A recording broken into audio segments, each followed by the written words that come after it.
Sahabat pembelajar, berjumpa kembali bersama Imade Sidiase, belajar jadi guru dalam membahas materi pendidikan Pancasila dan kewarganegaraan. Pertemuan kita kali ini kita akan membahas materi kelas 10 bab 7 wawasan Nusantara dalam konteks Negara Kesatuan Republik Indonesia. Ada 4 sub pokok bahasan dalam bab 7 ini, yaitu sub pokok bahasan A adalah wawasan Nusantara, kemudian sub pokok bahasan B mengenai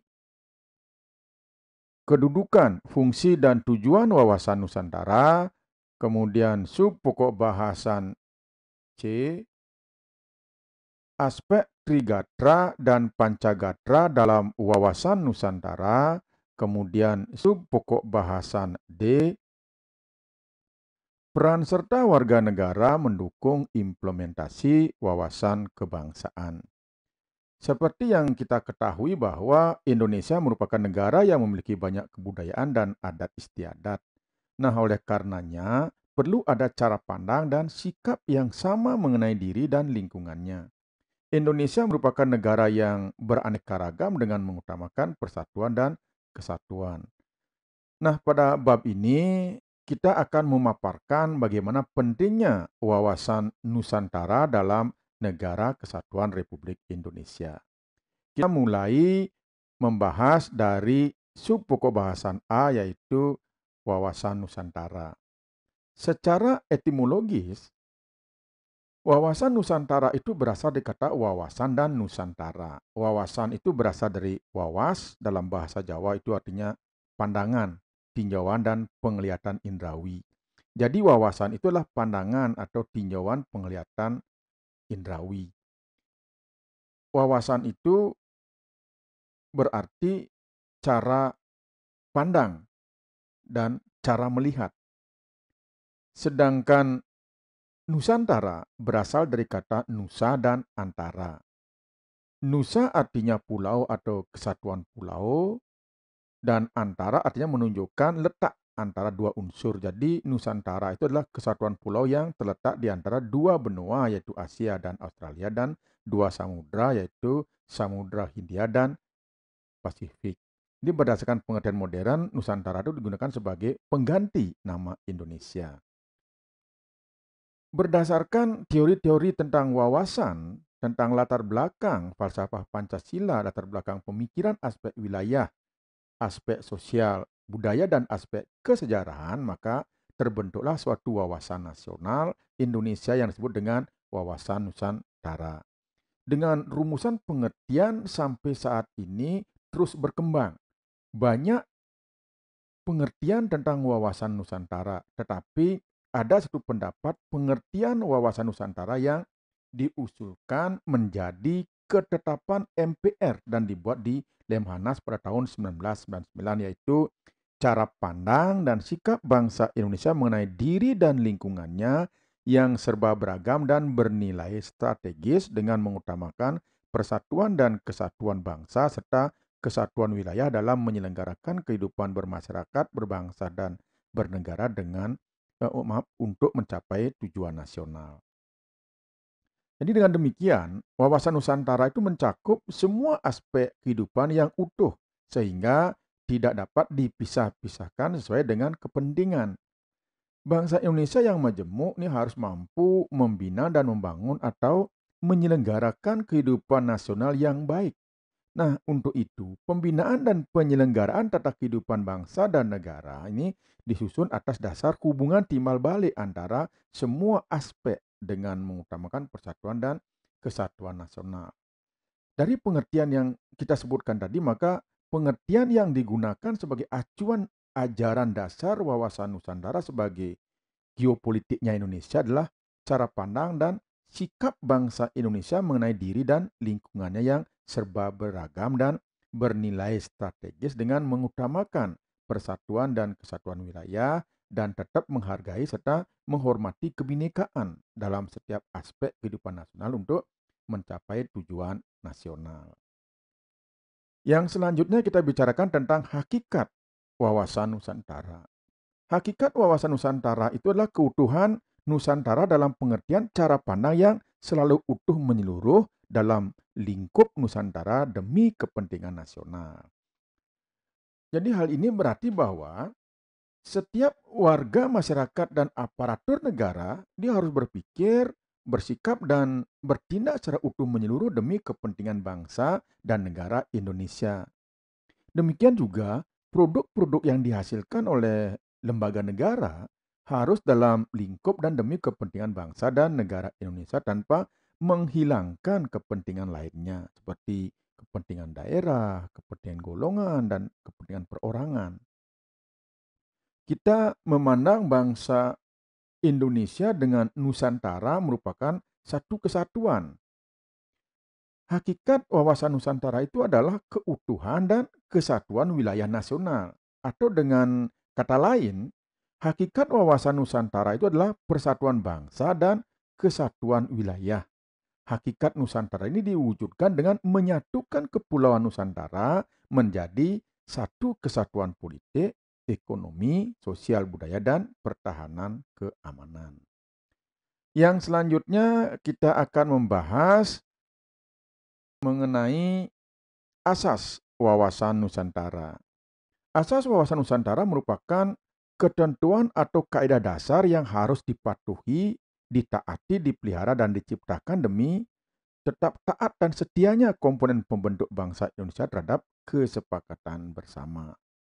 Jika asas wawasan Nusantara ini diabaikan, komponen pembentuk kesepakatan bersama akan melanggar kesepakatan bersama tersebut yang berarti tercerai-berainya bangsa dan negara Indonesia. Nah, adapun asas daripada wawasan Nusantara itu adalah yang pertama, tujuan dan kepentingan yang sama. Ketika menegakkan dan merebut kemerdekaan, kepentingan bersama bangsa Indonesia adalah menghadapi penjajah secara fisik dari bangsa lain. Namun sekarang, bangsa Indonesia harus menghadapi penjajahan yang berbeda, seperti politik adu domba, pemecah belah bangsa dengan menggunakan atau membawa agama atau dengan dalih HAM, demokrasi, dan lingkungan hidup untuk kepentingan kelompoknya. Padahal tujuan kepentingan sama. Semestinya ini adalah tercapainya kesejahteraan dan rasa aman yang lebih baik daripada sebelumnya bagi segenap bangsa dan seluruh tumpah darah Indonesia. Kemudian yang kedua ada keadilan. Keadilan maksudnya seluruh elemen masyarakat mempunyai hak yang sama untuk mendapatkan keadilan dalam segala macam aspek kehidupan bernegara, baik itu keadilan secara hukum, ekonomi, politik maupun sosial. Kemudian asas yang ketiga adalah kejujuran. Kejujuran dalam berpikir serta bertindak menjadi sebuah asas wawasan Nusantara yang sangat penting. Berarti dalam berpikir dan bertindak harus sesuai fakta serta kenyataan yang sesuai ketentuan dan wajib dilaksanakan demi terciptanya kemajuan. Kemudian asas wawasan Nusantara yang selanjutnya adalah solidaritas. Adanya sikap solidaritas ini menjadi sebuah bentuk kepedulian terhadap orang lain. Mau untuk berbagi serta berkorban demi kepentingan yang lebih baik dan lebih besar. Sikap solidaritas ini juga harus selayaknya dijalankan oleh seluruh masyarakat Indonesia dan tentunya tanpa menghilangkan ciri dan karakter budaya setiap daerah. Kemudian asas yang kelima adalah kerjasama. Dengan adanya kesadaran akan tujuan serta kepentingan yang sama, maka dapat menimbulkan kerjasama serta koordinasi antar elemen masyarakat. Kerjasama serta koordinasi itu ini bisa dilaksanakan atas dasar kesetaraan agar terciptanya efektivitas untuk mencapai tujuan bersama. Kemudian asas yang terakhir adalah kesetiaan terhadap kesepakatan bersama untuk eh, menjadi bangsa dan mendirikan negara Indonesia ini dimulai atau dicetuskan oleh Budi Utomo tahun 1908. Kemudian dipertegas pada saat Sumpah Pemuda tahun 1928 dan diproklamasikan pada tanggal 17 Agustus 1945. Jadi kesetiaan juga termasuk salah satu asas wawasan Nusantara yang menjadi tonggak utama untuk menciptakan persatuan serta kesatuan suatu negara.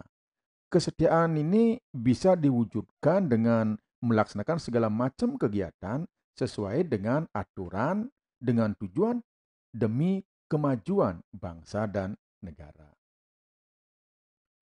Kemudian yang selanjutnya kita bahas sub pokok bahasan B mengenai kedudukan, fungsi, dan tujuan wawasan Nusantara. Yang pertama kita bicarakan kedudukan wawasan Nusantara sebagai landasan dasar yang menopang visi nasional. Kedudukan wawasan Nusantara ini menjadi sangat penting dalam mewujudkan tujuan nasional. Karena wawasan Nusantara ini menjadi sebuah wawasan nasional bagi bangsa Indonesia dan merupakan ajaran yang diyakini kebenarannya oleh seluruh rakyat Indonesia supaya tidak terjadi penyesatan atau penyimpangan dalam upaya mewujudkan cita-cita serta tujuan nasional. Adanya kedudukan wawasan Nusantara menjadi landasan visional untuk menyelenggarakan kehidupan nasional dalam berbangsa dan bernegara. Kemudian yang kedua, itu adalah visi wawasan Nusantara. Wawasan Nusantara berfungsi sebagai pedoman, motivasi, dorongan, serta rambu-rambu dalam menentukan segala kebijaksanaan.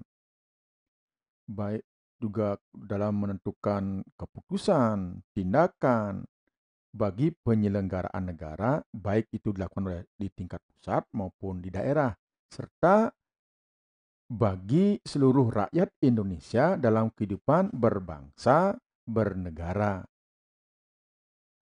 Yang ketiga, kita bicarakan tentang tujuan wawasan Nusantara. Sebenarnya secara umum tujuan wawasan Nusantara adalah untuk mewujudkan rasa cinta tanah air serta seluruh aspek kehidupan bermasyarakat. Wawasan Nusantara ini bertujuan mewujudkan nasionalisme yang tinggi di segala aspek kehidupan rakyat Indonesia yang lebih mengutamakan kepentingan nasional daripada kepentingan individu atau kepentingan golongan atau kepentingan suku, bangsa, atau daerah. Jadi kepentingan-kepentingan tersebut harus dihormati, diakui, dan dipenuhi selama tidak bertentangan dengan kepentingan nasional atau kepentingan masyarakat. Sekarang kita sampaikan bahwa untuk pertemuan kita kali ini hanya membahas sampai dengan sub pokok bahasan B. Nah, kemudian untuk pertemuan selanjutnya kita akan membahas sub pokok bahasan C tentang aspek Trigatra dan Pancagatra dalam wawasan Nusantara. Terima kasih atas perhatiannya. Semoga apa yang telah kita bahas pada pertemuan kali ini ada manfaatnya bagi kita semua.